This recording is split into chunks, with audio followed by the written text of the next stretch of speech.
Let's get going with this. So my name is Vincent Brennan. I was until middle of last year head of payments at Bank of Ireland. I was also deputy chairman of the Eurobanking Association, and at the EBA I chaired their open banking working group, doing a lot of thought leadership work in terms of what's happening in the payments industry.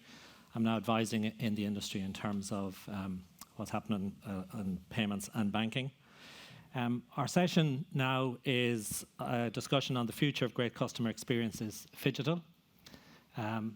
As Ronan reminded us, this is a Phygital conference experience, so call out to the audience from, I believe, 40 countries who are online watching us, and just let that audience know that they can submit questions on Q&A. I think somebody will pass me up a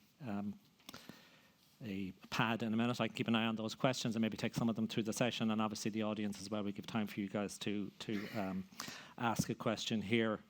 In terms of the panel, I'm delighted to welcome three colleagues from the fintech industry. If I start, closest to me is Yasamin Karimi. Yasamin is head of product at Codat, excuse me. Yeah, Codat. Apologies. She previously led Starling Bank's API-first banking service product functions, and prior to this, she worked as global product manager at MasterCard. So welcome to Yasamin. In the middle, we've got Weng, who's the chief executive officer at Yolt. He has 3 decades of experience working with companies from startups to global brands in financial services. He was a former CEO at Google Compare and at Confused.com. And prior to that, he was head of operations at the UK insurer Admiral. So a big welcome and call out to Nick. And finally, we've got Anna Maxim. Anna is the chief compliance officer, amongst other things, at the Credit Thing. She started her financial services career at American Express and then spent time at Yaya Finance before joining the Credit Thing. I'll come back to the panelists in a moment. If we think about Phygital as a concept of using technology to bridge the gap between the digital world and the physical world, and the purpose of providing unique customer experiences. Let me just give you my most recent example of Phygital commerce. So I'm an avid golfer, so recently had the opportunity to go and buy a new set of golf clubs. So I started online first. I started with the manufacturer's website to look at what were the latest products out there. I then went to the site for the retailer that I was going to buy them from to look at things like price and comparisons. But I also went online to look at the various influencers and get their opinions on the best golf clubs that were out there at the moment before I made my way to the store. When I went to the golf store, I had arranged a custom fitting. So I went into one of these virtual rooms where I had the opportunity to try golf clubs out at the Augusta Masters golf course. Of course, this was all virtual. And as I was doing it and hitting the various golf clubs, the guy from the store was doing probably the most important part of it, because he was monitoring with each of the clubs that I was trying out. What was my swing speed? What was the club head speed? What distance was the ball going? What was the dispersion or the degree to which I was hitting the ball straight or crooked? And the magic in terms of what he was doing in terms of that Phygital experience was using and integrating all that data so that I ended up walking out with a customized set of golf clubs that were a combination of his insights in terms of which clubs worked best for me and my instinct in terms of which felt best for me. And I can tell you that it works. I now hit the ball further and straighter out of bounds than I've ever done in the past. So it's just an example of it, but the reason I dwelt on that is I think the magic in Phygital commerce, Phygital banking, Phygital retail is in terms of the use of data and the ability to leverage data in order to really give customers a personalized experience. And when I come back to the panel, Yasamin's profile says she's passionate about open data and changing small business financial services for the better. Nick is passionate about using the power of data to radically change how the market evolves in financial services sector.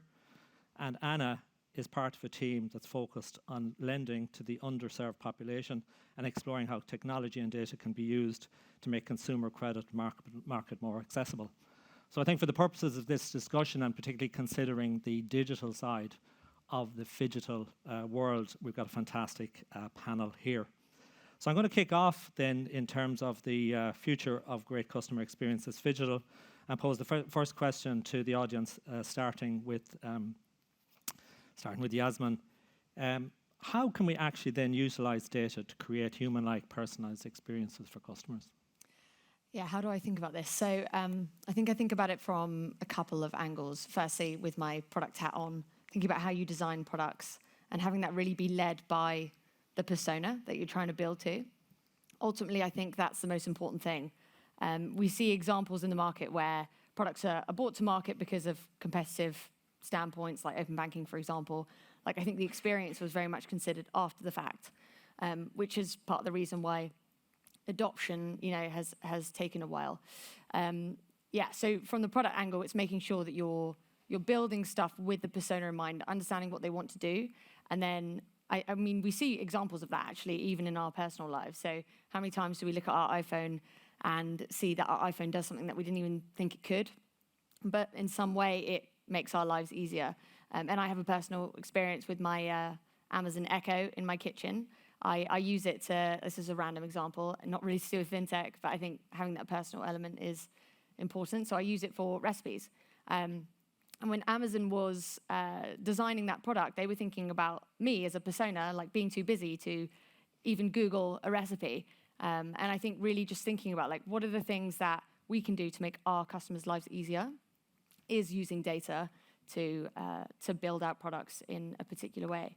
And from Codat's perspective, I mean, we just launched a product called Sync for Commerce, which is all about how you allowing merchants to be able to synchronize their sales data, so the data that they get from their customers in terms of sales when you're making either a physical payment in store or online, and getting that data to the accounting software. So really thinking about like, what are the things that the merchant cares about in that experience? To be honest, they don't really care.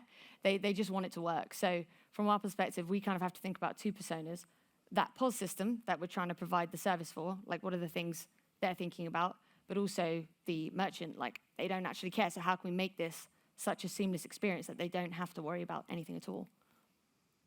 Super, thank you. Nick? I think recently I was talking to our CTO in Amsterdam, and he said, oh, what's this thing called TikTok? So he said, I downloaded it, and I ended up in a situation where it's only dancing girls waving their hands at me and say, I don't get it. And his daughter, who was 10 years old, looked at him and said, Dad, you have to teach the algorithm what you want. And I'm like, you as the CTO, your daughter told you that? And clearly you reach a stage where young people and the next generation have accepted that there is a trade-off in data for something more rewarding. I teach the system and I get a benefit out of it. And when you look at open banking, I think that we haven't solved that problem. The technology is there, it's an amazing technology, but what problem are we really solving on behalf of the customer? And what's the value exchange that we're giving them? And I think we have some instances where we're starting to see some benefits, and one of them is on the credit thing. But clearly adapting, when you look at especially the sector of loans, you have traditional credit scores that target people who have decent revenue, who have a loan, and how those credit score works. And then if you have been a very, very frugal person, never had a loan, always paid your bills on time, you don't fit. And suddenly, the system makes you, you want a loan? No, not sure, we want to give it to you. And this is the type of instances where open banking comes in places, and we say, hey, we actually have a better understanding, and especially during COVID time, a more up-to-date understanding of your behavior, your risk, and we can offer you a better proposition. And let me reverse back. If open banking was used during the time where all those COVID loans were disbursed, maybe we would have a whole of 1.7 billion. Because knowing that there were transactions in the account for 12 months or the bank account was set 2 days ago and there's nothing in it is a huge differentiator. So this is clearly where checking the data, adapting the data to a value exchange to the customer matters. Thanks, Nick. Anna, what's it mean for you? Yeah, I'm going to steal a phrase I heard at a different conference, and I'm probably going to get it wrong, so apologies from the person I heard it from. But effectively, what sort of Phygital means to me is not forgetting the person. And the phrase that person said was, you're never going to catch a fish if you design bait for the fisherman rather than the fish. So that's kind of where we often see things going wrong with sort of digital innovation, is you're thinking about, okay, there's this really cool new innovation that's out, we really want to embed it into our business, but you don't really think about who it's for and what it's supposed to do. So the partnership that we're doing with Yolt, for example, is we are sort of using the open banking data that Yolt can provide through the customer to present the information that we might need to be able to do a credit decision that we wouldn't be able to without that data. So the sort of Phygital aspect of that, and the reason that's Phygital rather than just purely sort of digital and back end, is you sort of need to explain to the customer, look, at the moment you don't fit in the sort of credit bureau type scoring. We can't see you, we can't see enough about you to know how you're going to sort of do in terms of our credit model. But we know that you need access to credit. We want to provide that for you. And the way that we can do that is if you can give us access to this data, explain to the customer what it's for, and sort of really put the person back into that digital journey. So it's just forgetting, you get it wrong if you forget that the person at the end needs to have that, as you say, value proposition to sort of buy into the digital innovation. So that's what that partnership's trying to achieve. Yeah, what I really like about that conversation is, I don't think you can go to any conference that you're not going to hear people say, we need to put the customer at the center of the experience. But I think some really practical examples of it there. I'm going to go away from this with bait for fish and teaching the algorithm even already. If we stick on the same theme and thinking about the consumer, I was reading in a recent EY survey highlighting that customers no longer expect one financial institution to meet all their needs, and they can expect expect a highly integrated experience across all providers. You two guys will be really pleased with that, no longer the one financial institution. So, Phygital financial services isn't just a digital physical world, but it's about one typified by ecosystem business models where the digital propositions operate across multiple providers and services. There's a lot to get in there in terms of the multiplicity. So if we think about that world, how do we make those digital, or make that digital more human? And what's the relationship between those digital interactions and three things? One is strong customer connections, trust, which is really important in terms of financial services, and obviously growth, which is important to everybody who's a player in the industry. Maybe start with you, Nick, on that one. I think, it's at the bottom of it, we used to have an app, and when we put the app out, we're telling people, share your credentials with us, and then magic will happen. And as you can imagine, that was a very, very difficult first step, because people are like, why should I share my credentials with you? But gradually, we won them over, and I think this is the part where you have what you have to demonstrate is honesty, to say this is where the data is going, this is what happens to the data after it, which is always a sensitive topic when we talk about open banking. And then going forward, what we needed to build is that ongoing relationship, going back to the value exchange here, to say, hey, in exchange for that, we can help you understand, for example, at the moment we're seeing that you're paying $37.72 for your utilities or for your broadband, and there are other options there. I think there's a raft of data out there that is ripe for leveraging, that you have to leverage in a good manner. My principle has always been that data should never be used for negative purposes. If I feed somebody the data and you say, I'm going to negatively rate on that person, say, there's no benefit here because you destroyed the ecosystem. If you do something like that, then the trust is gone and nobody's going to share data. What you have to do is build up trust. The data sharing always leads to a benefit and never to a negative. And that's how you gradually build up the ecosystem to something that is more rewarding for everybody. It's a new definition on open, which isn't just open in the sense of access to the data, but transparency in terms of to the customer. Yeah, I mean, we definitely have some sort of experience with trying to apply that, because our sort of proposition is entirely app-based. You apply through the app and kind of it's a digital experience. But what we've found is we pride ourselves on our digital offering, but the feedback we get most from customers is on our customer service. People still want to know that there's someone sitting behind the digital. So what we do on all of our app screens is we sort of have a little chat icon, and it pops up a web chat with one of our team, and we find that customers actually really like that. They want to use the digital app. We've never had customers saying, can I just do it a different way. You know, people are really wanting to engage with the digital, but they want to know that someone is there that they can have a human interaction with. So I think it's sort of embracing the digital, being really proud of the digital offering that you have, but remembering that people often just want to know that there's a human behind it, and it's not sort of some kind of ethereal computer trying to steal all of their data for sort of illicit purposes.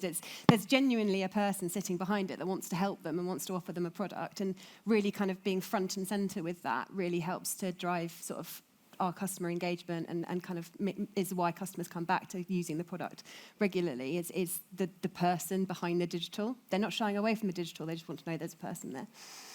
Yeah, so definitely teach the algorithm, but make sure there's somebody behind it as well. And Exactly. I think, you know, for the newer firms like yourselves, you know, where most of the technology you're using is new, getting it to, you know, synchronized and integrated across channels, in your case, the app as well as the chat's really, really important. I think for legacy organizations, if I look back to my time at Bank of Ireland, that is more challenging because there were just so many parts of channels to integrate, and the legacy technology can make that more difficult.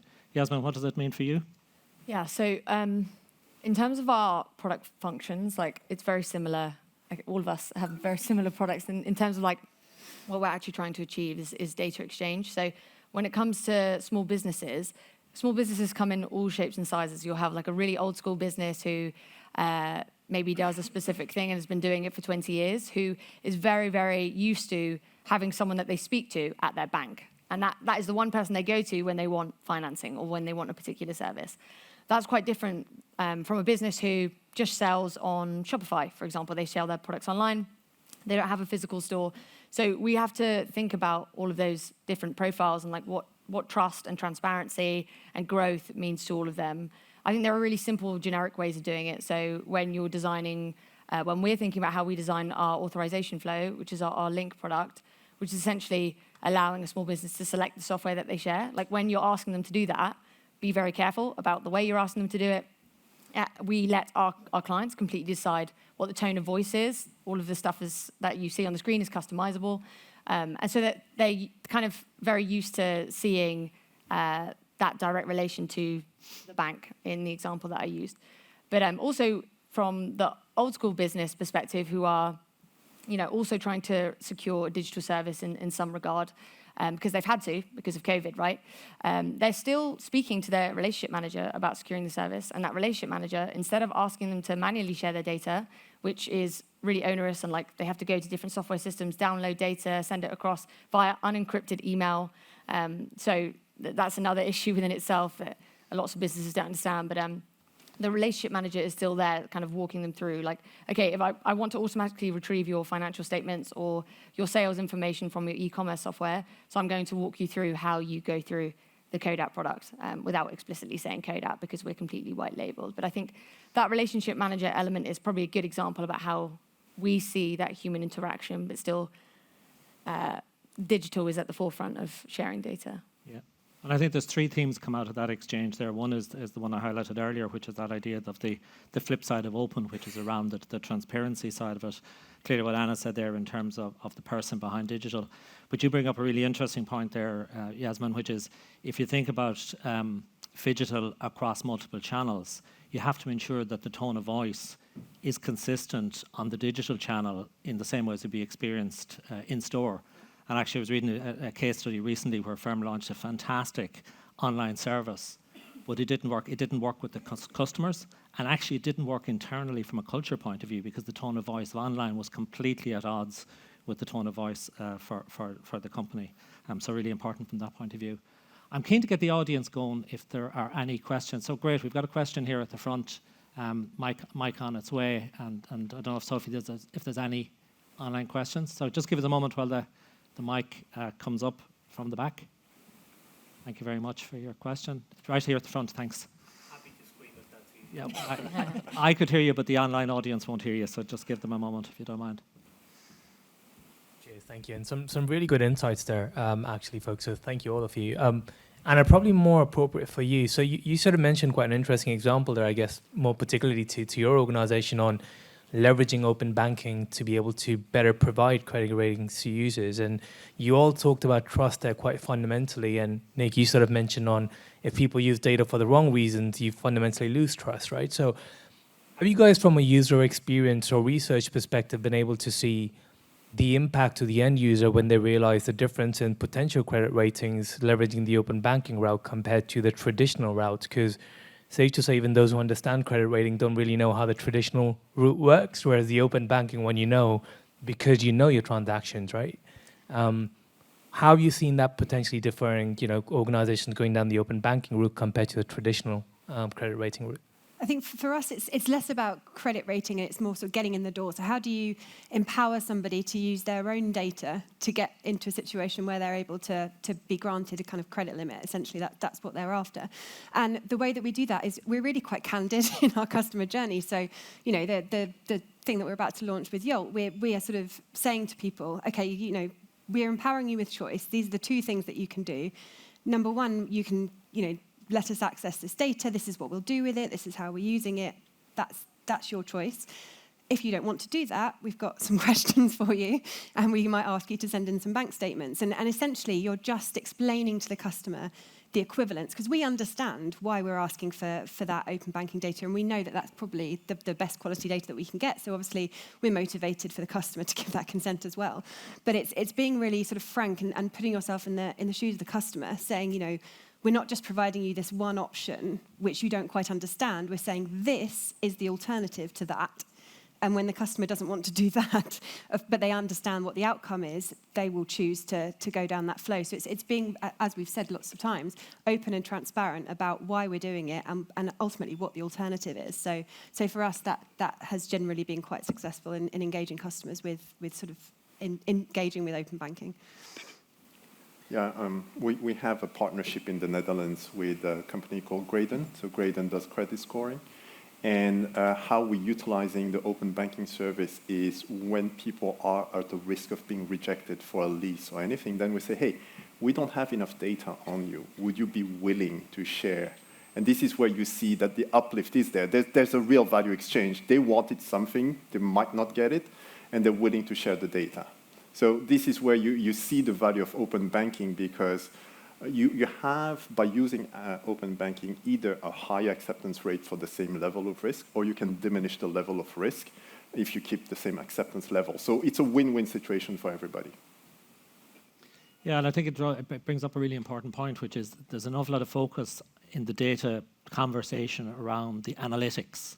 And you know, how powerful is your analytics and what analytic capability you're building up. But there's two other critical points which you brought up there. One is the availability of data. So much more data exists outside your firm than exists inside your firm if you can get at it. And the second one, then, have you got the capability to access that data? And clearly firms like yourselves are providing that link between the consumer, the retailer, and that data in order to bring it in. Have we any other questions in the audience here? We don't. Yeah, another one at the front. Thank you. I have a question to all the panelists. Maybe you have different points of view, angles on this, but we are in a customer experience conference room and talking about customer experience. One big subject about customer anything, customer relationships, customer blah, blah, has always been loyalty. I didn't hear this word mentioned today. Is it mentioned in your business at all? And then second question, because loyalty, I think, is dead, because the new normal is promiscuity. Nobody is loyal to their bank because we all have 3, 4, 5 banks and 10 credit cards in our wallet. So how do you address this with your particular business models? That people are promiscuous. I would like, for example, one big metric for fintechs here is, do you ask your employer to send your salary to your Starling or Revolut rather than to HSBC and Barclays? And they don't get the salary. They get, I have to top it up and I spend some money, but I don't allow my employer to send money to this fintech. There's still no trust. So how do you address the promiscuity? Let's say I want my salary to be delivered, and this is open banking and technically a bit challenging, but psychologically even more. I want my salary, my employer, to send 60% of my salary to Barclays and 40% to Citibank, automated every month. Can you do this with open banking? Everything is doable as long as you have the permission and it's built into the pipes. I think, it's not technically that complicated. It's just what's the use and how we're going to leverage that. Going back to your point about promiscuity, I remember more than 10 years ago when I was running Confused.com, everybody was like, insurance is dead. People always go for the cheapest price. And the reality of it is when we looked at the data, there was a brand called the Post Office that was converting on position 5. So there is a limit to promiscuity within reasonable range. If you say, my insurance is only £30 more, then I'll go for the brand. Brand still matters. There's a reassurance behind the brand that is something that has been built in the minds of the customer. And I think it's similar with banks. Unfortunately, a lot of banks have been caught into the maelstrom of all the scandals over the years. So there's a low level of trust in banks. And personally, I bank with a bank that called me, say, you're a valued customer, we want a meeting with you. And then they kind of canceled the meeting. And I was like, so I came to town and you canceled the meeting, no apology? So that's where the human side falls. And I think then people tend to do, I'm going to do what is optimal for me. And our chief product officer, who's not here today, has one of those accounts where he's gone completely out of the traditional bank and go for the new neobank. And because I'm in this field, I also have the whole raft of Starling, Monzo, all the cards you can think of, and I'm one of the testers internally of all those systems. And you see the value and the difference, how good one system is against each other. And actually, my existing traditional bank won't last very long if they keep on going like that. So I might try and defend the banks if that's possible in it, even though I finished up last year. But I think the question is fantastic. And if you take the topic of promiscuity in terms of payment products, I mean, I'll go back to my opening on the previous question to the panelists was, consumers and indeed business customers no longer expect that one financial institution is going to provide all the services they require. So I think whether it's for banks, whether it's for the fintechs, whether it's for the retailers or whatever, is to realize you can't any longer corner the market. You've got to think in terms of how you operate very differently in the market. And what is the customer looking for? Not what does Vincent think they're looking for. What does all the research, what's the experience of companies show, is that customers are looking for a more integrated experience when they use an array of product or service providers for the range of life experiences or shopping experiences or business experiences that they want to have. So the companies that are really excelling at the moment and the companies that are making most progress and actually are getting loyalty are the ones that are using platforms in order to integrate a variety of offerings, some of which are their own, but some of which are third-party offerings in order to provide the opportunity for customers to live, to interact, to shop, and do everything else in the way that they want to do. So I think promiscuity is a reality that all businesses need to get accustomed to, but need to figure out what's the new business model that they're going to operate in order to do that. But it's actually a super question. There's a really important point on loyalty as well, though. It presupposes the ability to choose. So that's one thing, is if we focus on loyalty, you exclude the people who don't have the option to choose because you're focusing on the people that could leave you and go somewhere else. So it's an important part of a business, obviously, to think about how you engage customers and how you keep them with you. But actually, for companies like us, it's more important to look at different people, because if we look at the people that do have the choice, you actually miss the people that don't. And loyalty presupposes that a choice is available, which actually for a lot of people isn't the case. Yeah, I think so we don't, to answer your original question, we don't think about loyalty, partly because it would destroy the ecosystem to a certain extent. And I think that's actually a really healthy evolution, because you now have fintechs who are not just cropping up, but who are really specialists in specific verticals and serving those verticals really, really well. Whereas before it was all about get all of your services from the banks. It can't happen. It just doesn't happen. So And I also wanted to address your point about, because I think many of us have cards from every single bank, right? And I actually use all of them for different purposes. And that's partly because I want to diversify the way I handle my finances. But also, interestingly, so I'm getting, interestingly about your point about salaries, I speak to my friends about, they don't really know what I do. You probably have the same issue, like when you try and describe what you do in fintech, it's really hard. But when I worked at Starling, I chose to get my salary paid into Starling, and that was fine. But I think a lot of that is not necessarily about trust. It's about lack of understanding about what it means to bank with a new bank. A lot of consumers, especially, and businesses, a lot of people don't really understand what it means to be a bank. And obviously, we've got the example of Revolut, where people do get their salaries paid in, and arguably that is the highest risk option because of the FSCS protection. But yeah, I think there's a reason why people go to those applications and choose to get their salary paid in, because the experience is a lot better. Imagine you are applying for some difficult to get service, and they ask you for a bank statement just to show that you are trustworthy, and you show them some unknown neobank. It doesn't sound like Barclays. You know? That's okay. I super question. I just want to maybe bring back on it, but the point's really well made, and I think that example earlier of getting away from the statement to kind of get a data feed with your permission that'll allow me to build that up. If I look at another recent article, it was by Shopify on the benefits of phygital retail. You know, they're making the point that, you know, you've got the best of both worlds. So there are experiences that you can provide in store that you simply can't provide online. But there are a huge lot of benefits to online, which, you know, gives flexibility and a range of things to the customer. But clearly, one of the benefits for business is that online and digital is an awful lot less expensive. So there's a huge move, you know, to move business processes to digital. How do we best do that without losing sight of the customer in the process? Yeah, I can touch on this from a merchant perspective. So I mentioned that we just launched a new product to be able to push sales data into accounting software, and that actually caters to in-store physical payments from a point of sale system or your online store.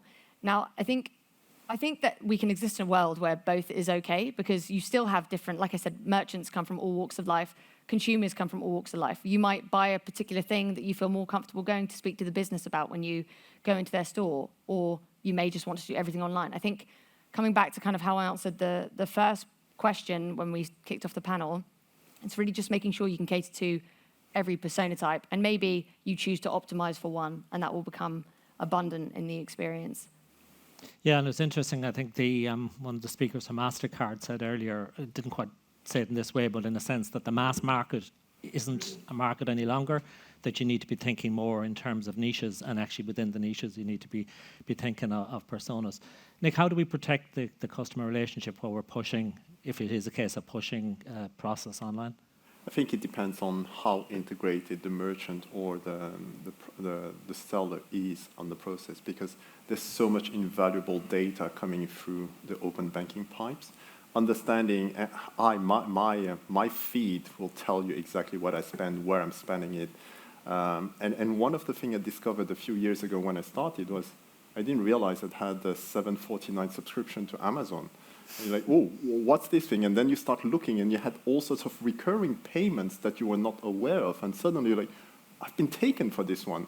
I subscribed at some stage for a test and completely forgot to take it out. And suddenly, every year, you lose it. And you're like, this is where you have to go and look at it. And the point is, you assume that people will look at it. People don't, you know. It's happening in the background, and they assume that everything is done on their behalf. But it's not the truth. And when my insurance is up for renewal, I'm obsessed about insurance, because, you know, they always price you more. At least they used to price you more. And the point here is your insurance is not cheap. Most people will pay £500-700 for an insurance. You have to shop around. Now, if somebody came in and said, hey, for your risk, so we had a conversation when we had the Yolt app to say, can we merge that with a price comparison website to say, can we present you with the latest offering at point of renewal so that you always know that you have the best offer? It's up to you to decide to subscribe or not, but give you the choice. Sometimes, like Anna said, you don't have the choice, and you have to take one because you had an accident or some conditions, or you don't even appear and nobody wants to insure you. But as long as you have the choice, you have to make it physical. You have to adapt the proposition to the person leveraging the data that is coming through. Yeah, I think generally sort of consumers are, we've had really good moves in making sure the data is really well protected, but that has had a little bit of a sort of negative effect of it being something that consumers are quite scared of. So it's also about empowerment. The purpose of digitizing anything is to make it sort of easier to use or whatever, or it should be. And part of that will be empowerment. So, data isn't something that happens to you that you can't see, but is influencing everything that happens in your life. It's something that you should be able to own and see and understand and also use to make it work for you. So all of that sort of going back to open as transparent rather than open banking is sort of, if you put the person back into it, again, I keep saying it, maybe I can't get out of my compliance head, but put the person behind it and you can explain it much better and you can make sure that customers understand what's happening and why that digital process is designed for them. Because if it is designed for them, you can explain it. But if it's not, it's often a lot harder to engage with. Yeah. I mean, a number of years ago, I used to, in one way, marvel or actually be concerned at what I considered like the promiscuity of customers with their data. I mean, people were just so openly sharing data across lots of social media platforms. And yet in financial services, we wanted people to, put on the other hat, which was, to be more protective of it. I think developments like open banking protocols, strong customer authentication and things like that, put the protections in place along with consent that ensures that can be done in a more open way. But what I hear consistently coming through from you guys in this conversation is, while more commerce and more customer interactions move online, that whole piece around the transparency, that whole piece around teaching the algorithm to fit around the individual customer, that whole piece around true consent and the customer using coming through. We've got about a minute left, so maybe a one-line answer from each of you in terms of, if I consider firms like yourselves, Codat, Yolt, and Crediting, the new breed of fintech and financial service industry players there. What do you think this all means for traditional financial services? I think that we see it all the time. They embrace technology. Yes, it takes a little bit longer, but I think it can only be positive. And you're seeing that in the market with lots of partnerships being forged. We have lots of partnerships with traditional FIs, and yeah, I think there's more to come. I think I'm worried about the traditional player trying to integrate new technology and make it fit within what they do.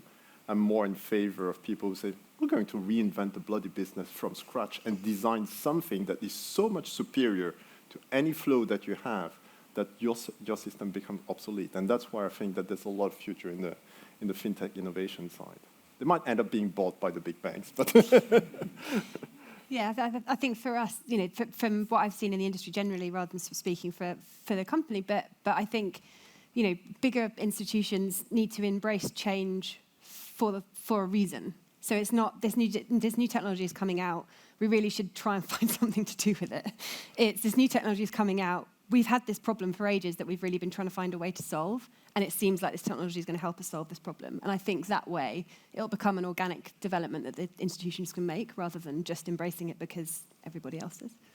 Yeah. So a huge thanks, guys, to the panelists. What I've really enjoyed about the conversation is hopefully it hasn't been one where people our panel are just throwing out generalizations and saying, it needs to be about immersive customer experience. I think you've heard practical examples from each of the three panelists in terms of what they're doing in terms of their firms. But a couple of takeaways from me, go back to the very start, that piece around teach the algorithm, bait for the fish rather than for the fisherman.